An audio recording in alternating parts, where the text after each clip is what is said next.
kulanti wanaagsan waxaad ku soo dhawaataan wararka ugu dambeeya arrimaha siyaasadda qodobada aan idin haynana waxaa ugu dooroon madaxda dalalka ciidamadu ay ka joogaan Soomaaliya oo shir aan caadi ahayn madaxda dalka kule magaalada Muqdisho shuruudo dhowr ahna ku xiray in admis amniga guud ee dalka ay ku wareejisay ciidamada xoogga dalka xogta dooda adag oo dhaxmaraya madaxda ku shirsan caasimadda iyo wadooyinka Muqdisho oo gabi ahaan bixiran ayaan idin soo gudbin doonaa qodobada kale waxaa ka mid ah wararka ugu dambeeya dagaal khasaare xoogan lagu gaarsiiyay al-shabaab oo ka dhacay gobolka Hiiraan iyo ciidamada huwanta ah oo fariisimo cusub kala wareegay argagixisada tiro hubiyaal ah oo lagu garaacay aagga madaxtooyada dalka oo shir xasaasi uga socda madaxda dalalka deriska la Soomaaliya iyo kuwa dawladda Mareykanka oo taageeray in ciidamada admis si dhaqso ah looga saaro Soomaaliya ballanqaad militari oo cajiib ahna uu sameeyay dawladda madaxweyne Xasan Sheekh Maxamuud qodobadaas ayaan ku faahfaahin doonaa warkay boona hadii laga helo waa 2 Febraayo 2023 daawada nagala qayb qaado faafinta warkan adigoo gaarsiinaya asxaabtaada kuna share gareynaya baraha bulshada waad ku mahadsantahay qaybta commentiga haddii aad nagu raabta aragtidaada mar kale kulanti wanaagsan aynu ku bilownaa magaalada Muqdisho ee caasimadda dalka waxaa maanta soo gaaray madaxda dalalka deriska la Soomaaliya oo shir xasaasi ah kula leh madaxweynaha Soomaaliya Mudane Xasan Sheekh Maxamuud ra'iisul wasaare Xamse Cabdi Barre iyo mas'uuliyiinta kale ee dawladda madaxda wadamada Djibouti Kenya iyo Ethiopia ayaa maanta lagu soo dhaweeyay garoonka diyaaradaha aadan cadde ee magaalada Muqdisho ujeedka safarkoodana wuxuu daaran yahay shirka dalalka safka hore uga jira wadamada deriska la Soomaaliya ciidamadana ay ka joogaan gudaha dalkeena kadib imaashaha madaxdan waxaa kulamo ay u bilowdeen madaxda dawladaha Djibouti Kenya Ethiopia iyo Soomaaliya iyadoo si weyn looga doodayo amniga iyo ka bixitaanka dalka ee ciidamada nabad ilaalinta midowga Afrika admis madaxweyne Xasan Sheekh Maxamuud ayaa dawladdiisu waxay hor dhigtay madaxda martida ku ah magaalada Muqdisho in ay ka shaqeeyaan sidii 2024ka dhamaadkeeda amniga guud ee dalka loogu wareejin lahaa ciidamada dawladda federaalka Soomaaliya madaxda dawladahan ayaa soo dhaweeyay dadaalada ay wado dawladda dhexe iyo howlgallada ballaaran ee xilligan sida wadajirka ay u fulinayaan ciidamada dawladda federaalka Soomaaliya iyo kuwa dadka deegaanka oo isku kaashanaya ciribtirka al-shabaab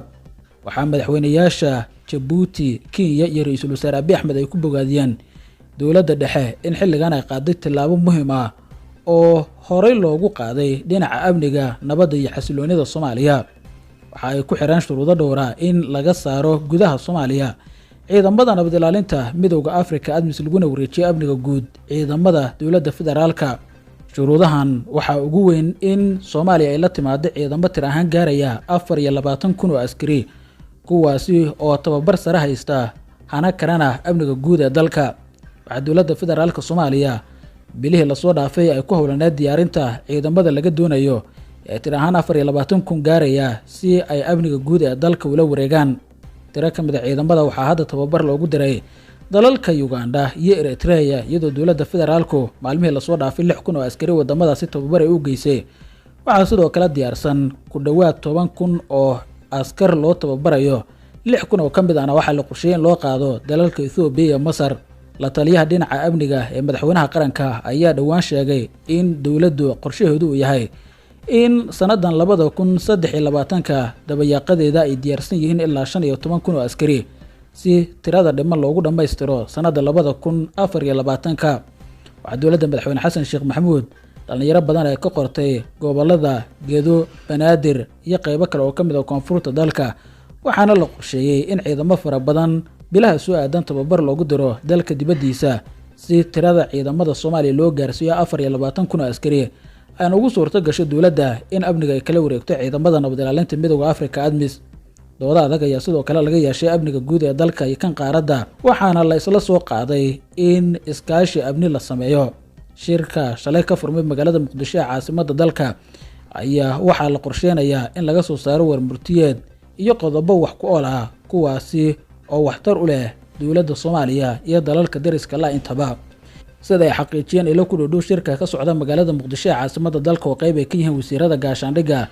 dalalka ciidamadu ay ka joogaan Soomaaliya waxaa la qorsheeyay in ciidamada admis ee ku sugan gudaha Soomaaliya si toos ah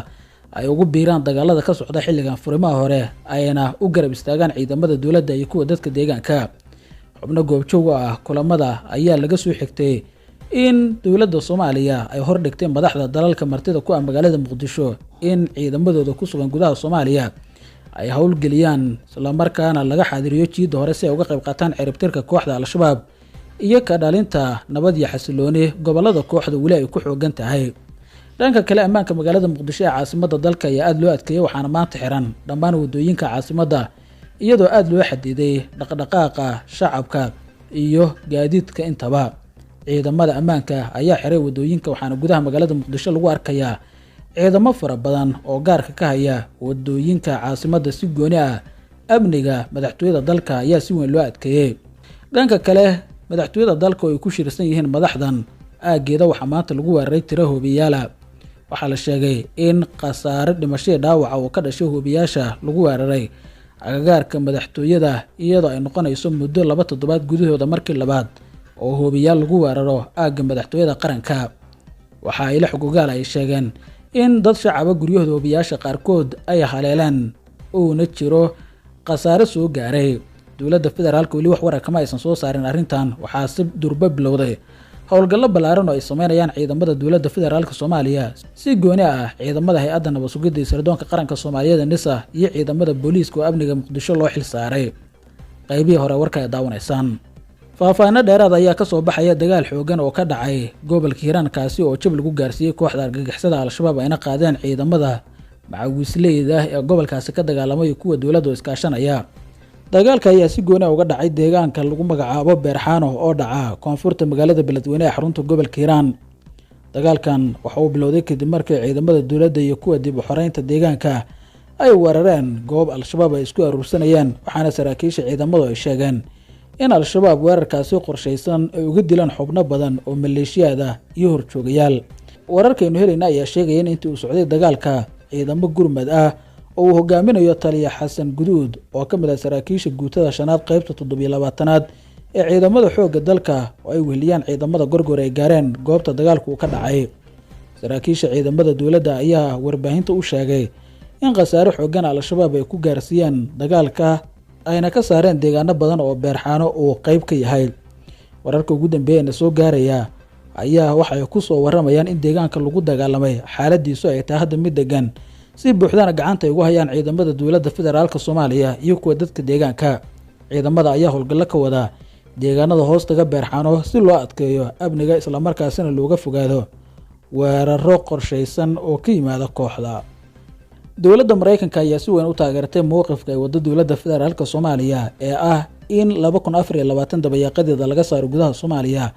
ciidamada nabad ilaalinta midowga Afrika ADMIS. safiirka Mareykanka ee Soomaaliya Larry Andre oo wareysi gaar ah siiyey warbaahinta dowladda ayaa shaaciyey mowqifka Mareykanka ee ku aadan qorshaha bixitaanka ciidamada ADMIS AMISOM. danjira Larry Andre ayaa waxa uu sheegay in dowladdiisa ay taageersan tahay qorshahan, isaga oo ku tilmaamay mid muhiim ah oo u baahan isku dubaridid iyo wada shaqayn labada dhinaca si loo dhammaystiro guulaha nabadda iyo amni ku soo dabaalidda dalka.